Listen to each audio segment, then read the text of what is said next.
I'm a girl on fire, I'm not a victim, a girl on fire, I'll stand my ground, girl on fire, I've made a choice, I stand proud. I'm a girl on fire, I'm a mother, a daughter, a sister, a friend, I'm every woman. I have taken up arms and I choose to defend all that. We net Oxley here for Tac SHAC Tactical TV and Ghosted Girls on Fire, 16 days of action for no violence against women and children. I'm here with the beautiful Chantal. Thank you very much for joining us, Chantal. Thank you so much, Lynette. I appreciate your time. Thank you. Tell us, you've had a long journey and hopefully it's all sorted out by now, but it will always be with you. Can you tell us what happened in 2012? Where did this whole palaver start? Sure. So I was living in Durban and I'd met this guy and he said he lives in Joburg and do I want to come with him for the weekend to meet his friends and family, and we were going to get serious seminar. So I was like, okay, let me go see if I fit in. And anyways, we arrived and everything was fine. I think it was maybe day 2, because we were just there for the weekend. We went to Premier Piazza in Alberton and a whole bunch of his friends arrived. And there wasn't any it wasn't weird. Nothing was weird. It was normal. It seemed normal. And anyways, we finished up eating and everything. We went back to their house in Meyersdorp. And just by the way, I've never gone back to Alberton since this incident. Okay, I'll tell you when we get there. All right. So we get back to the house and it becomes this house party that apparently the Joburg people do. I'm from Durban, so I didn't quite fit in with their drinking. They drank quite heavily. I remember I was feeling perfectly fine. We had got to the house. We were maybe at the house for about 10 minutes. And I started to feel like I just felt like severely drunk. And I said to my friend at the time, who became my boyfriend afterwards, but I said to him, something's wrong, I'm not feeling well, I'm going to go lie down. Can I go lie down in your bedroom? He said yes. I went there and I I closed the door and I went to sleep. But now I don't even remember half of that, getting to the room, lying down. So I woke up at around, I don't even know, 1 or 2 in the morning, and the room was dark. I remember keeping my eyes closed because I couldn't quite open them. It was very we ascertained later on that I had been drugged by said person, but basically what was going on was this guy was taking photographs of me. I remember feeling my pants were around my knees and my shirt and bra were pulled up over here, and my fight or flight kind of synced in, and I knew if you open your eyes, one or two things are going to happen to me. Either he's going to get violence and this is it. And I'm quite street smart. I grew up in Edenvale a little bit with my mom, Primrose. So I'm very streetwise. I know what to look out for. I've always been very careful. Anyway, so I knew if I open my eyes, this guy is going to see that I'm opening my eyes and I don't know what he's going to do. So I continued to let him take his photos, pretending to be sleeping. And the photos were very, there was lots of spreading, and it was, yeah. So let's call the guy who I ended up dating, let's just call him like John or something, okay? So John's sister, I heard her voice outside the bedroom door. They lived in a double-story house, very rich Meyersdorp area. And when her voice was heard, this guy heard her voice and he got a fright and left the room. And I remember it was in a second that I jumped out of the bed and ran to the bathroom and closed the door because there was an ensuite bathroom in the room. And I locked it, and I was just staring at myself in the mirror, like pulling my stuff down, and I was just like, okay, so that happened. Now I've got to find someone in this house because I need help because I don't know who that person was. In one of the flashes, I slightly opened my eyes just like this, and I saw like a white vest and the guy was wearing a black cross around his neck. So bear in mind, I've always wanted to be a journalist, so I was gathering as much as I could because I knew that I wasn't going to stop, that this wasn't going to stop there. So I eventually ran out of the room upstairs to where I could hear the sister because I thought she would be my safest space at that time to go and tell her, listen, I need help. Something's just happened. And when I got to the top of the stairs, a guy with a white shirt and a black necklace with a cross was standing at the top looking at his cell phone. And I knew immediately then and then that that was the person. But when I tried to step past him to get around to go to the room, he kind of tried to stop me but couldn't because the sister came and then it would have looked, I don't know, strange for him. I'm not sure. I don't know. Anyways, I get her in the bathroom and I'm busy telling her what's happened, and I can see in her ensuite bathroom there's like a mirror, and that mirror goes down the passageway, and I can see this man is standing watching, hearing what I'm saying to her. And then anyway, she thought I had a bad dream, and she went to go and get John from downstairs, and I locked the bathroom door. That guy didn't leave. He was standing there the whole time until John came upstairs and then asked me what's happening, and I told him.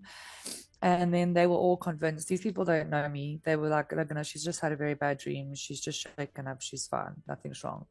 And I'm now filled with a house full of people who don't believe what I'm telling them, and because they don't know me, and including this man who's now sitting around the table whilst everyone's trying to figure out why am I so hysterical.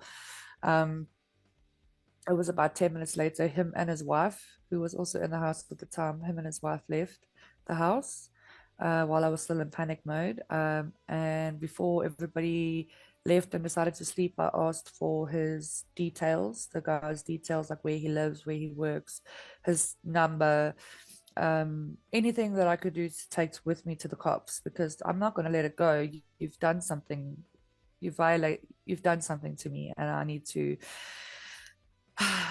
to report it. So I got everything out of very drunk people. I got everything I needed. I hopped into John's car and I started driving around Alberton looking for a police station. I remember I went to a whole different direction. I got lost.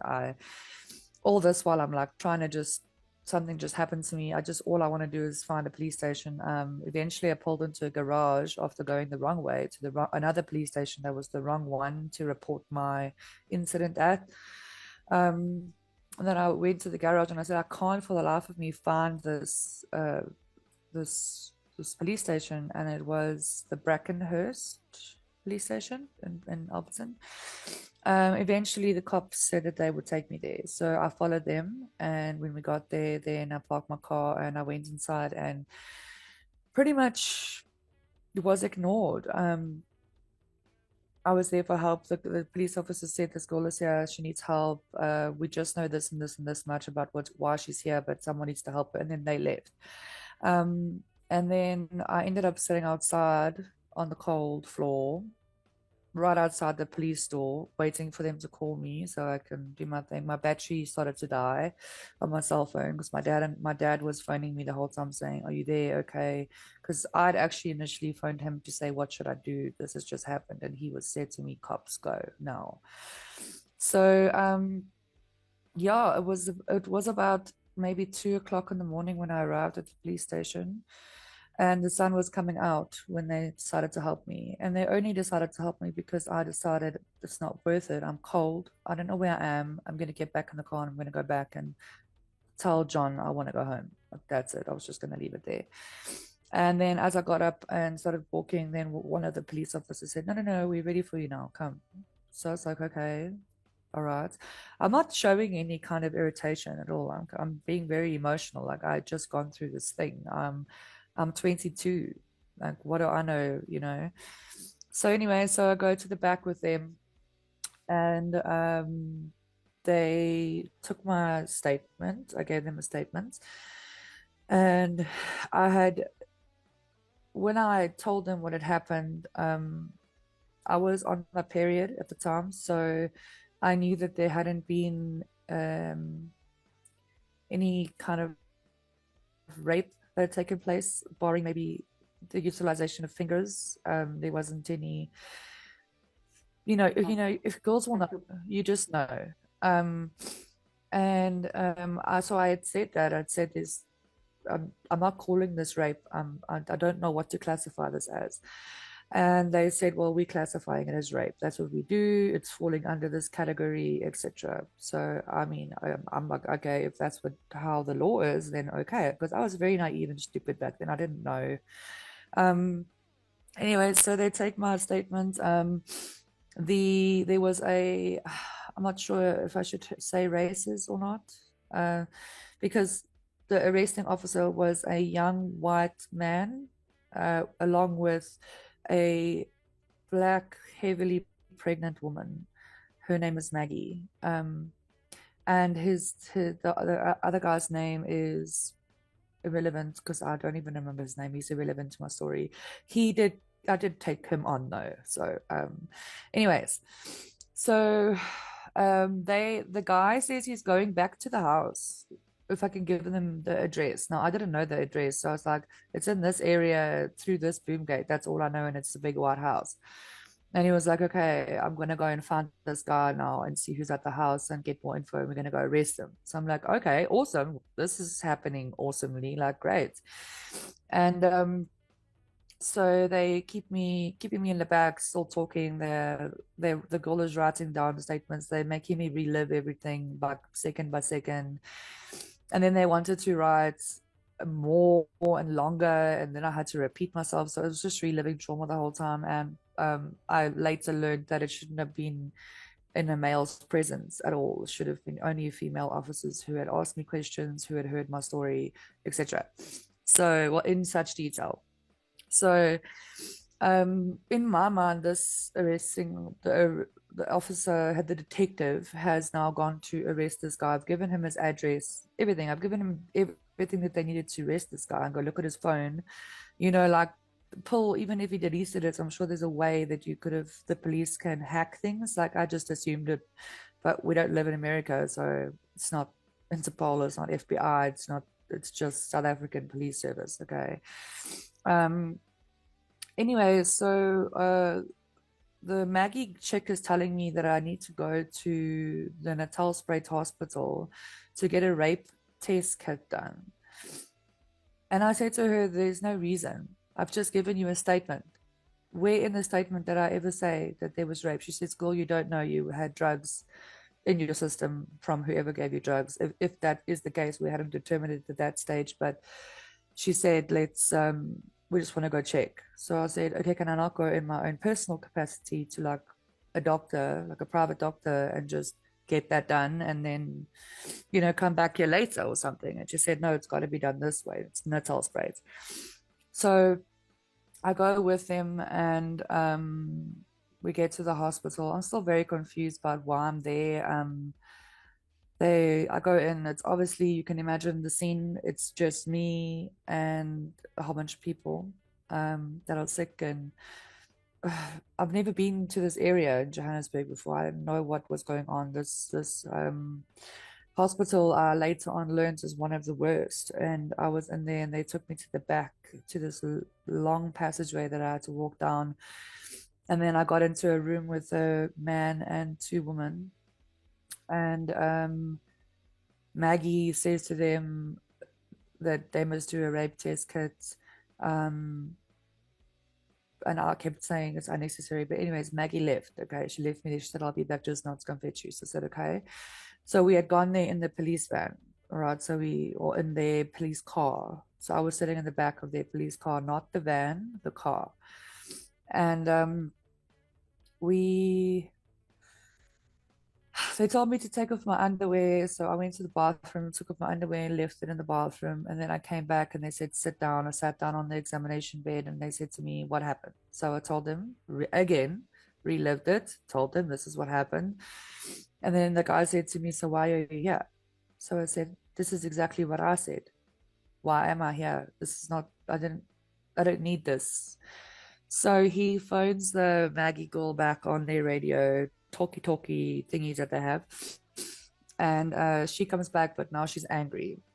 And she's flicking me and she's going like, the head is going, and I'm just like exhausted at this point. And I'm like, I just want to actually go home. This was a mistake. Like, just let me rather just leave this. And no, that wasn't the case. So she's like, let's go.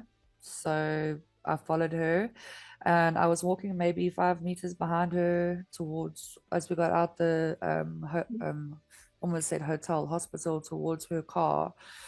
And I heard her radio to the other detective that I am now under arrest. And so I was like, I'm sorry, did you just say I'm under arrest? And she says, yes, sweetie pie, you're under arrest. So I said, well, why are you arresting me? And she said, let's get back to the police station and I'll tell you why. Oh, I must just add in there, whilst we were in the back there busy arguing about rape test kits and her having an attitude and whatever, I said to her, I'd like to go home, please can you stop being such a bitch to me? That's what I said to her. Okay.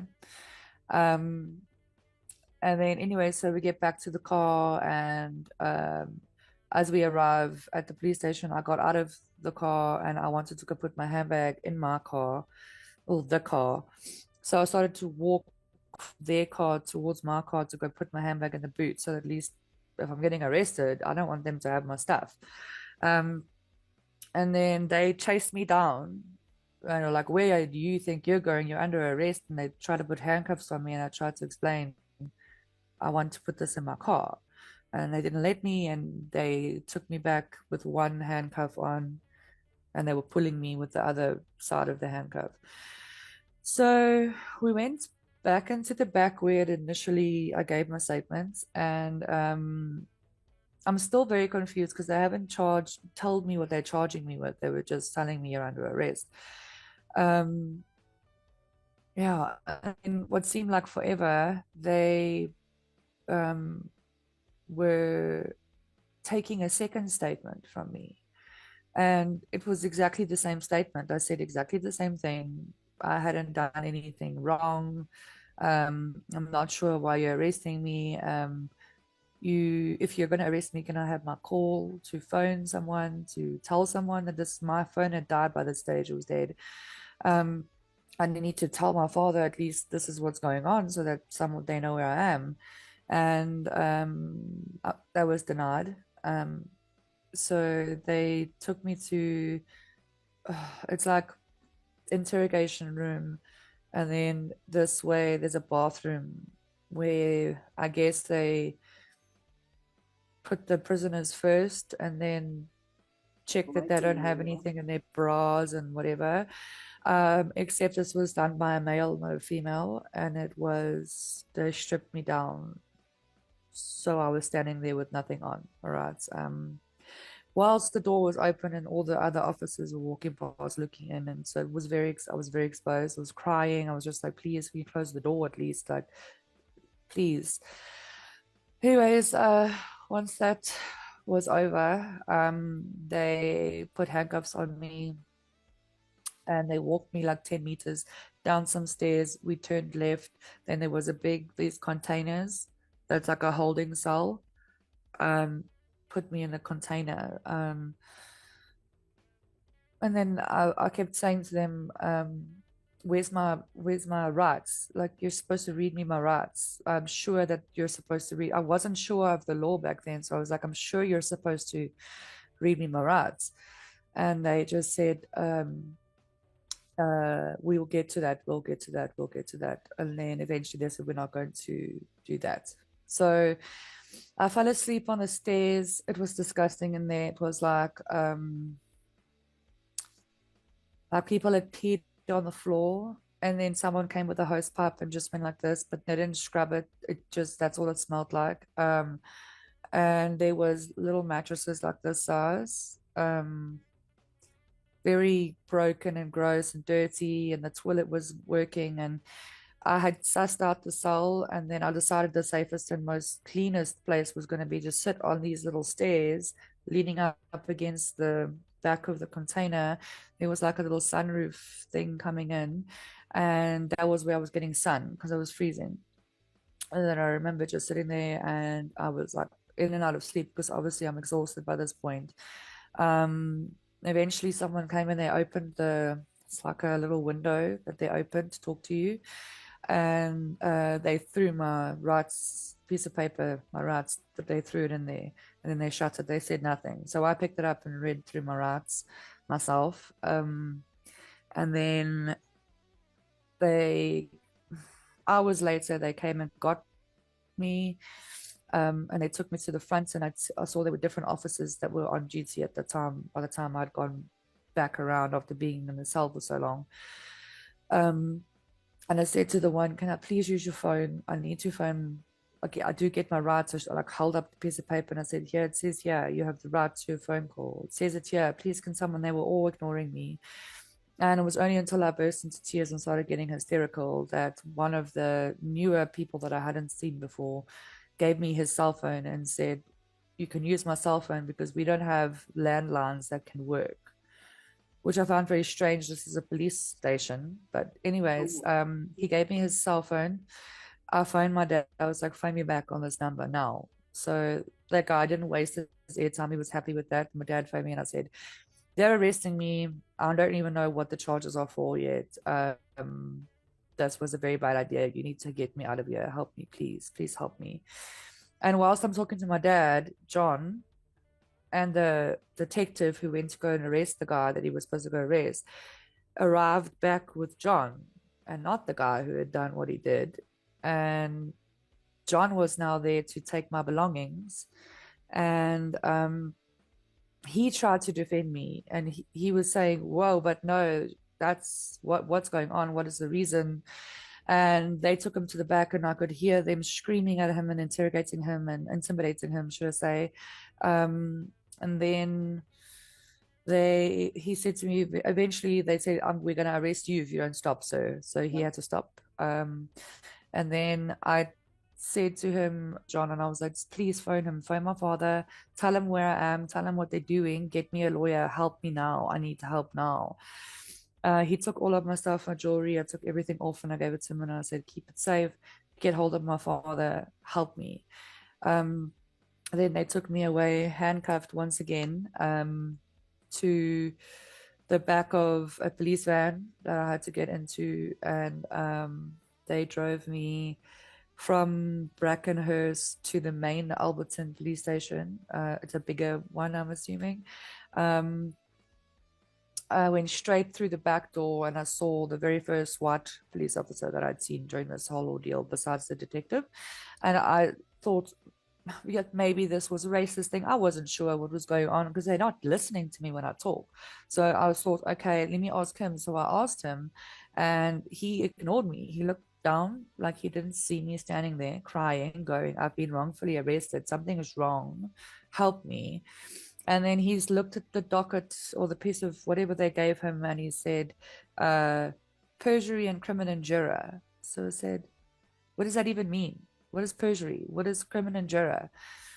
Don't you know this? You should know the law." Well, it doesn't want to tell me. So whilst I'm standing in the back where they take everyone's confiscated alcohol, like in a big cage in the back, there's a confiscated alcohol and stuff. I was standing there waiting to be, I guess, booked in, processed and all that stuff.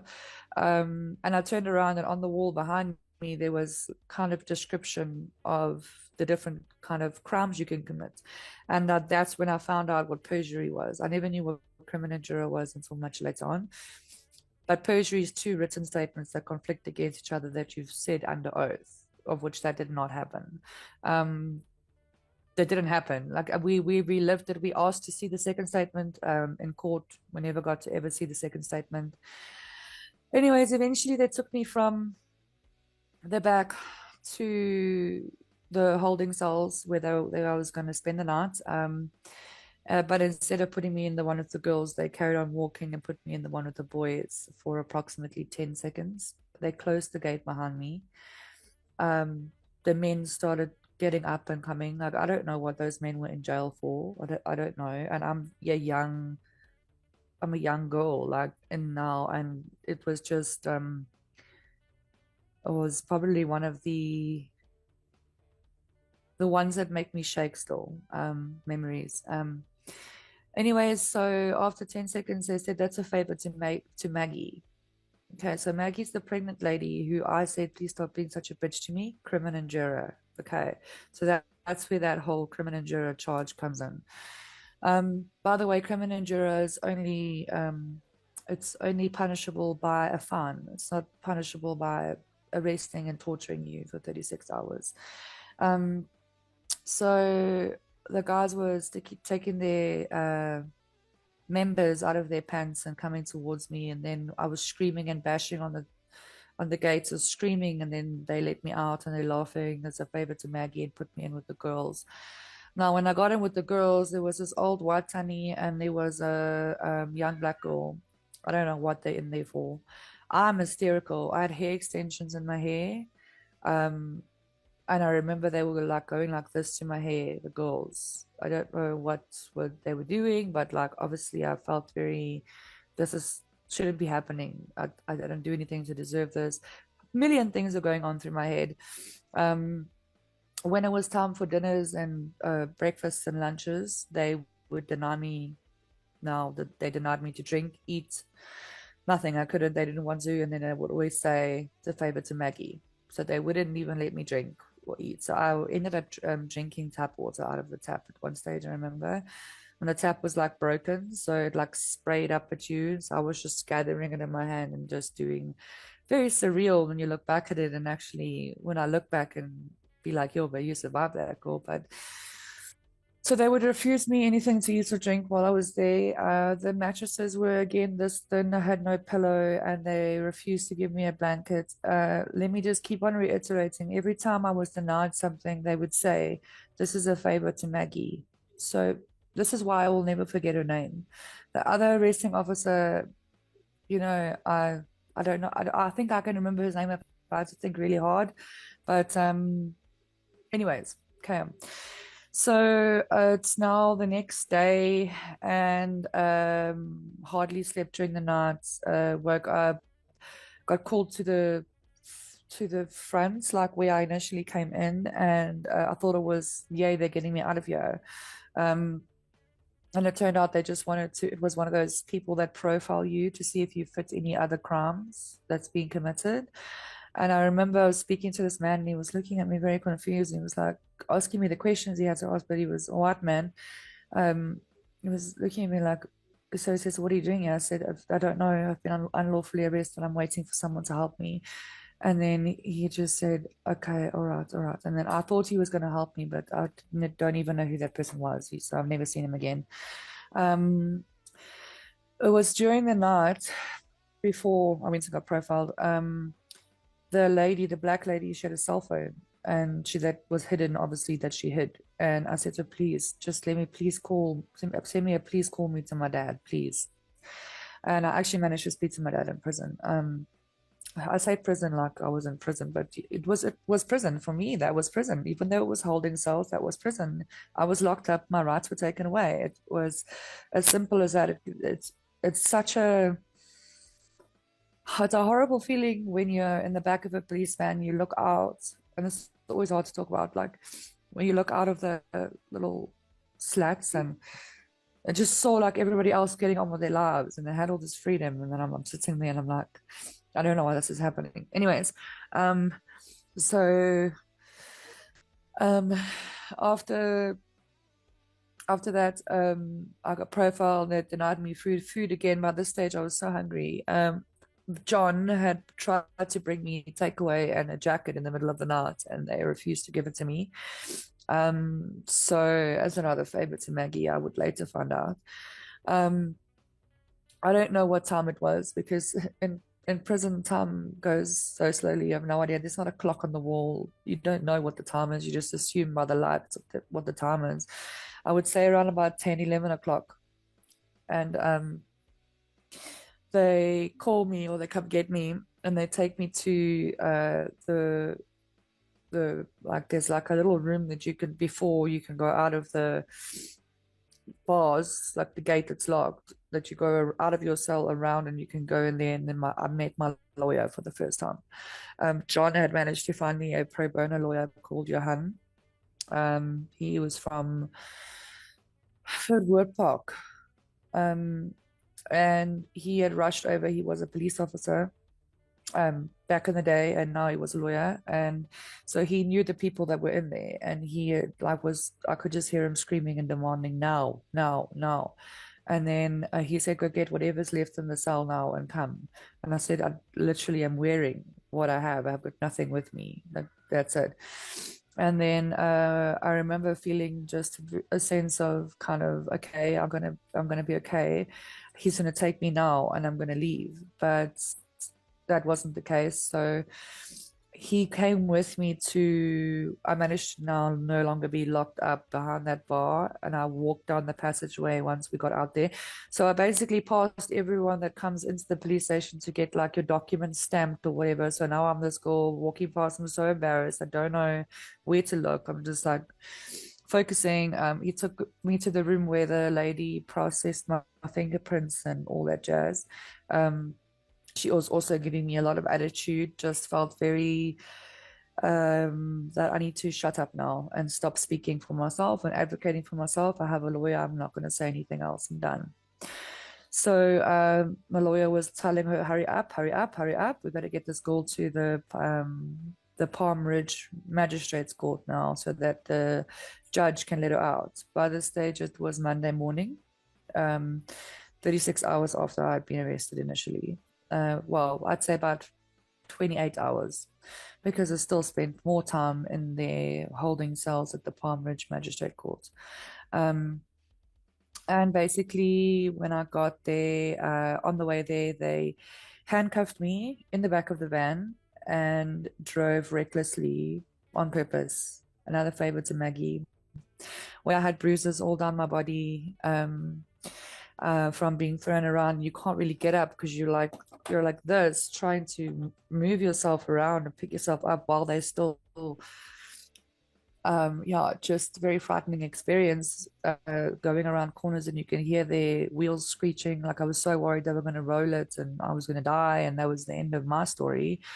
Anyways, finally got to the Palm Ridge Magistrate Court, got taken in through the back, through the bottom. There's like I don't know, it's like a place. And I went in and I remember standing there waiting for them to now put me wherever they were going to put me. And they were all like skinnering to themselves amongst each other. Excuse me. And eventually they took me to a holding cell, which I could see from when I had arrived. There's like a big cage, and then I went around it. I went to a holding cell by myself. There was no one else in there. But while I was sitting there waiting for the lawyer to go to hand my docket or my file over to the magistrate to get a ruling or whatever he was going to go do, I couldn't understand it at the time. The prisoners were like walking around the corridor. In single file. You could see they were being processed. Those people were there for crimes. They were going to jail and waiting to go to the bigger jail or whatever. This was still a much bigger jail than the one I just come from, I'm just saying. And as they were walking past the window by where the toilet was on the other side of the room, I'd say it's about a 7 meter by 3 meter room. I was trying to hide behind the corner from them because they were looking in the window and taking their penises out and sticking it against the window like this and saying things in another language. And I obviously assumed I knew what they were saying, what they want to do. And I couldn't even pee. I held that pee for like 8 hours. I didn't pee because the window was right there. That made no sense to me that they would put the window right by the toilet. But anyways, it was what felt like 5 hours later. The lawyer finds me and he says, he comes to my cell door and he says, apparently they've lost your cell keys, so nobody can let you out. So I'm busy looking now. I'm looking for someone to let you out. I promise you, I'm trying to help you. Just hang 10. I'm like crying and just like, this has been, please just get me out. I don't know why they want to do this. And maybe about 20 minutes later, another officer unlocks my cell while my lawyer is busy running around trying to find someone to unlock my cell. And the lawyer says, the guy says to me, that was the last favor for Maggie. That's what he said to me. And I remember just being like, which way? I just said to him, which way? How do I get out of here? Which way? And he said he pointed. So I ran around the cage back where I came in, like when they came in with the police vans. And I didn't stop running. And I remember running through a location. There's like a location directly next to Palm Ridge Magistrates Court. And I remember running through the shacks to try to get around to find the entrance. I didn't know where I was. I didn't see it. I didn't know where I was. And I finally found the entrance and I ran through, and then I ran up all the stairs into Palm Ridge Magistrates Court, and I was running up and down the corridors looking, and then I found my lawyer. He found me and he's like, oh my word, okay, got you. And then John was also there and he said, John is looking over there, let's go get John. Anyways, we all reconvened outside. Maybe 10 minutes later, I had a cigarette because I was a smoker, and I was just like, this was a lot. So he looked at me and he said, what do you want to do? And I said, these are the names, because right then and then I remembered everyone's names. So I said, these are the names of the people. This is the name of the stations. And whoever the highest person is, I'm suing. This is absolute bullshit. I'm taking it on. I'm not scared. Nothing.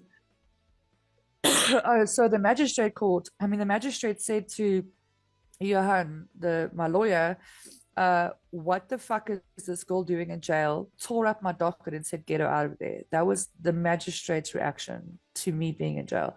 I'm sorry for swearing. I don't know if that was allowed. Sorry, but that was what was said. So later on, I found out about that's how the magistrate behaved. That's why they just unlocked the door. Yes, they just unlocked the door and let me out. Anyways, I remember we were saying they're smoking, and you said, what do you want to do? I said, let's take them on. Let's do whatever we can. Let's get to the highest minister of police. I sued everyone, every single person. I sued both arresting officers. I sued all three: Palm Ridge Magistrates Court, Brackenhurst Police Station, and Albertsons Police Station. Both arresting officers, and the minister of police. Maggie?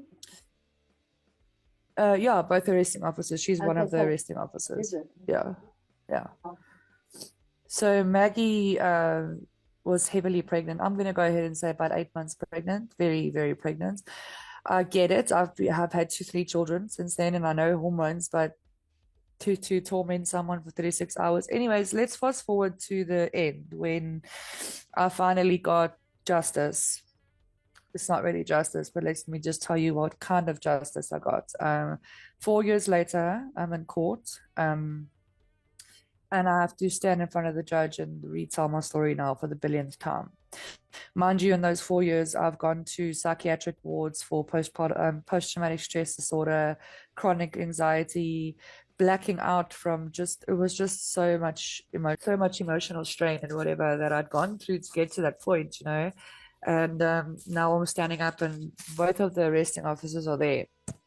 So this is the first time I'm seeing them after 4 years also. And when the judge said to ask each of them separately, after I had given my statements and said everything, she said, do you know what the definition of criminal injury is? She asked Maggie and she asked the other guy, and they both said no. And so she said, do you know what perjury is? And then they both said no. They couldn't give the definition of either one of the 2 charges that I'd been charged with. And that was when the moment that my lawyer nudged me, because I was sitting on the floor behind him because I didn't want to look at them. And he nudged me like this and he said that you've won it. It's going to win. You're going to win now because they don't even know why they arrested you. And you've gone through all this trauma and you're still going through all this trauma. I still am in therapy to this day because sometimes it comes back to me and it's horrible. And then, yeah, so we initially sued for 1.5 million. And I only got just under 150,000 Rand. Both arresting officers were suspended for 2 weeks only, and they went back to work. And yeah, no other justice that I heard of for police stations, unruly behavior. I don't know what the law is surrounding how you charge people who are supposed to protect you in moments like that. People that put words in your mouth saying she said she was raped when I said many times I wasn't raped. But I think that the message is pretty clear. Is like, I have a fighting spirit. I'm not like a lot of people. It took me 7 years to get justice for my very last payment to come through. And there was a little baby, 5,000 Rand was the last little payment. And I remember my lawyer sent me an email, and it was bittersweet because he said, "There we go, my girl, it's over now." And it's just something that it'll never be over. But there has to be a reason why these things happen. So I try to just try to see the why, and just focus on my kids and making sure. I mean, if I need anything, I don't go to the police station. I never go to the police station. I had to go in there the one day. I had to, because I had to get something stamped, and I needed it stamped immediately. Like what's a commissioner of oath? And I was in the line and I was shaking and I was crying the whole time. And they were like, "What's wrong?" I'm like, "Nothing. Can you just stamp this for me, please? I want to go. I want to go. I want to go." And then they were looking at me like I'm very strange. But I mean, I wasn't about to say, "Oh, you guys are," I was arrested by. I didn't want to go into that whole story with anyone. But I mean, yeah. So I don't know if you have any questions, but you have, what happened? Anything happened to the guy that assaulted you? Yeah, I think he ended up having like 3 children or something, and he still roams the streets. And I think that's the shittest part, because it's all good, take photos, it's not all good, but like I believe that one day he's going to do that to another woman, and she's going to get him, she's going to catch him, and he's going to get what's due. And the shittest thing about everything is that those people at the party, even though I dated John for 2 years after that, none of them believed me. The whole family, because this guy was their friend since they were all in diapers.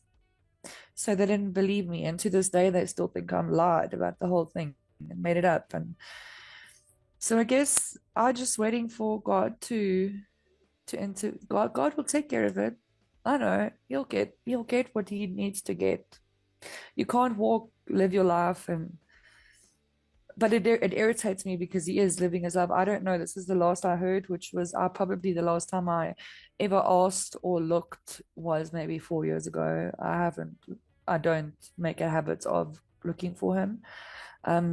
I do know, however, that when John and I broke up, it was days, and that guy was back in everyone's lives, and like nothing happened, and I lost all my friends. And so I think that it's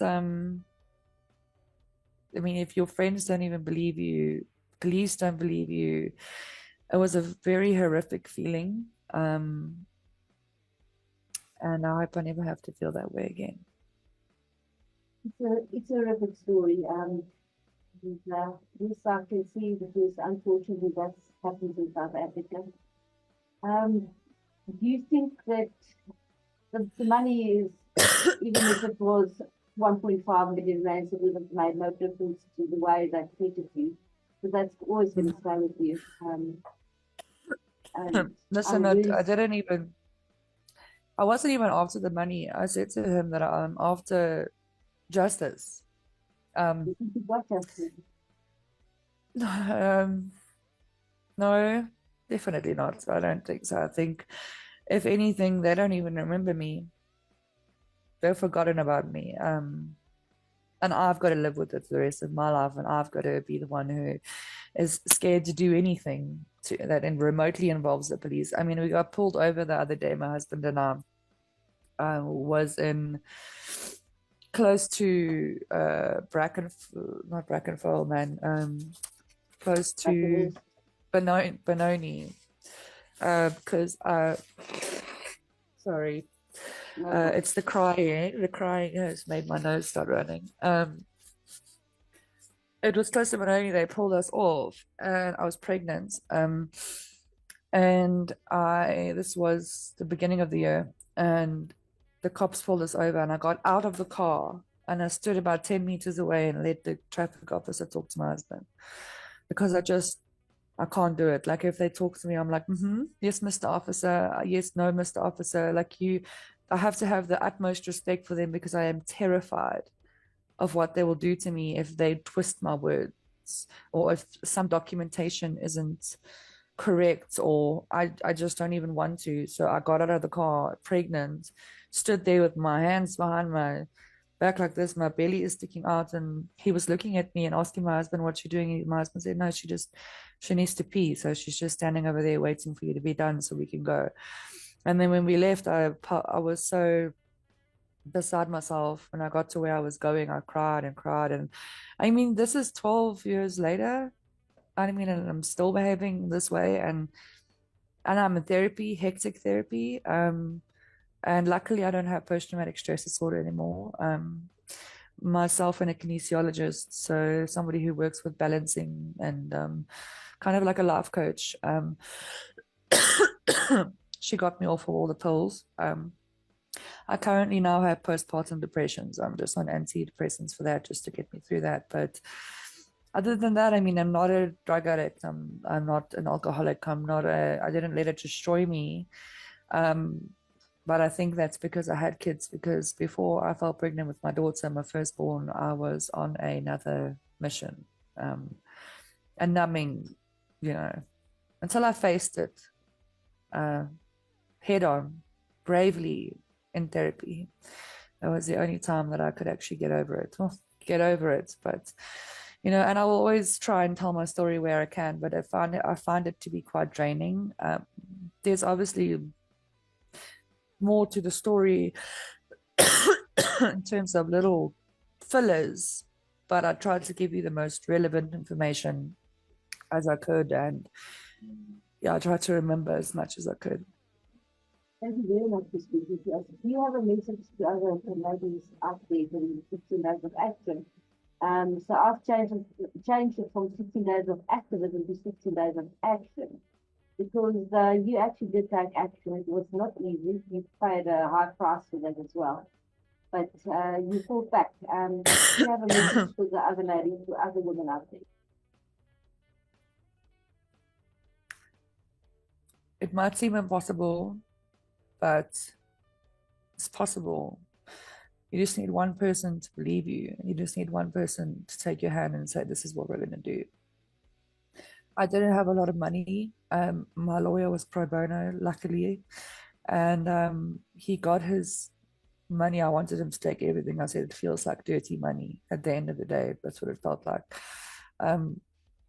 But all I have to say is just, you need to recenter, sit with yourself. And if you have children, just think to yourself, if it was your daughter, what would you want her to do? What would you do? Would you not fight? Would you not try and make the country a better place? I'm not afraid of anyone. I'm not afraid of those people. I wasn't afraid then, and I'm not afraid now. I'm pissed off because you had to traumatize me like that. But I promise you, justice might not have been served in the way that we understand justice. But I stood up for myself for 7 years. And I will always be so proud of myself for that, for reliving it, for carrying on, for pushing, for sticking by my guns, and for not allowing people to make me out to be a liar. I know my truth. I know what happened. And just know that there's lots of people out there who believe you, and they've been through it, and there is a support system. Thank you so much for talking to me. Thank you, Chantal. It's my pleasure. I've empowered myself, I have practiced and trained, fear won't control me. With my sisters in arms. We will make ourselves heard. We'll stand together. I'm a girl on fire. I'm not a victim. A girl on fire. I'll stand my